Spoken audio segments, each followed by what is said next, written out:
Now let's talk a little here, and we should, about Storm Bert continuing to wreak havoc across the UK. Commuters urged to avoid travelling. We now understand at least 5 people have died over the weekend as torrential rain and 80-mile-an-hour winds battered the country.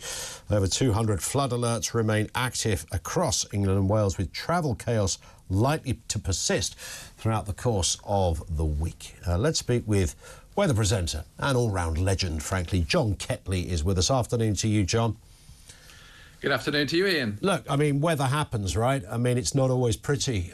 Nature can be cruel, and I guess this is, you know, an example of exactly that. It's what weather from time to time will inevitably do, and there's nothing we can do about it. No, it'd be a strange world if we didn't have weather, wouldn't it? Yep. We would struggle. But yes, it is weather. We don't need to talk about climate or anything like that. This is just an event which has occurred, and often does occur, of course, in the late autumn and into the winter months. It's what you call a British winter storm, I suppose. Yeah. This one was called Bert. It was only the second one of the season. We've just gone through a fairly quiet spell, really, when it was very cold, not much going on. So hardly surprising it was going to turn on its head, and we'll get some wind and rain and flooding and everything else that goes with it. Of course, it's terrible. And if you're in those flooded areas, it's absolutely awful. Yeah. And I do feel for the people who are affected, but it's often been the case where you're living near rivers.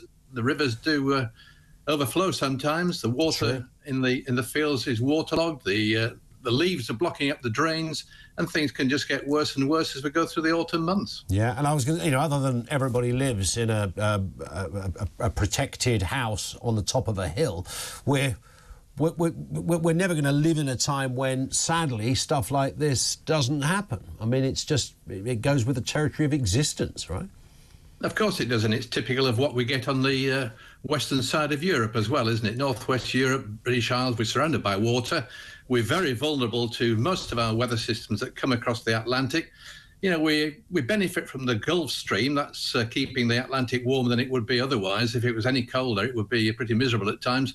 But on the other side of on the other side of the coin, it's the Gulf Stream and ex-tropical storms over there in the Caribbean and the Atlantic that produce these low-pressure systems, which get more and more intense. People say they're getting more dramatic in the last few years. Well, that could be the case, but it may just be that the sea temperatures are higher at the moment than they've been for some time. Sea temperatures may well go down in the next 5 years, and maybe the next storms in 5 years' time wouldn't be anything like as severe as this. That's not a forecast, Ian. That's just it's just a possibility, of course. Indeed, absolutely. But it is the sort of thing that happens in the UK. Temperatures fluctuate. In terms of, I mean, the legacy of these is the problem, isn't it? In terms of, we talked about the damage, you know, we understand, you know, sadly when we hear these stories, when there's wind and rain and flooding, you know, some people lose their lives. Even when situations aren't quite as serious as that, the chaos that can be caused by weather. I mentioned travel likely to persist all week. I mean, it affects the trains. Things can't run. Roads can't be driven down.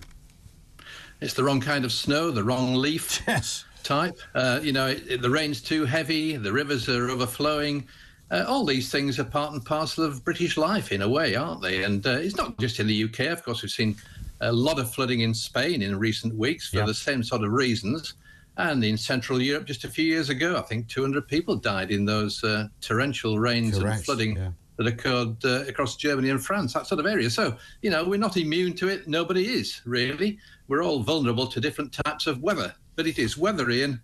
It's not the climate necessarily. Indeed. And just a final point, John, what are we looking like in the next few weeks as we head towards Christmas? I know you're going to tell me it's going to be a white Christmas on Christmas Day and it's going to snow and Rudolph will be in my back garden and life will be amazing and romantic.